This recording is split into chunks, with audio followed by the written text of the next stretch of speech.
گائے کی قربانی کو رکوانا یہ صحیح نہیں ہے۔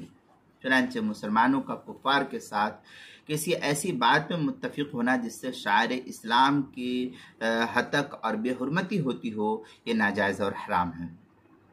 کسی بھی مسلمان کے لیے جائز نہیں کہ گائے کی قربانی کو رکوانے کے لیے غیر مسلم ہندیوں کے ساتھ دے یا اس سے اتفاق کرے، یہ کسی بھی مسلمان کے لیے جائز نہیں، کیونکہ کیونکہ اس میں اسلام کی ہتک ہوتی ہے، بے عزتی ہوتی ہے، اور اسلام کا شعار جو ہے وہ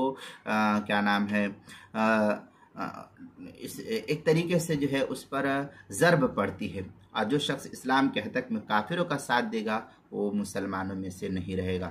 چنانچہ اس سلسلے میں جو ہے قرآن پاک کی آیت وَلَا تَعَاوَنُوا عَلَى الْإِثْمِ وَالْعُدْوَانِ سورہ مائدہ پارہ نمبر 6 آیت نمبر 2 کے تحت جو ہے اس کو نقل کیا گیا ہے۔ اس لیے مسلمانوں کو اس میں ساتھ نہیں دینا چاہیے کافروں کا۔ یہ تفصیلی بحث جو ہے قربانی کے مسائل کا انسائکلوپیڈیا، اس کے حروف تہجی گاف، عنوان ہے گائے کی قربانی رکوانا صحیح نہیں، صفحہ نمبر 144 پر اس کو نقل کیا گیا ہے۔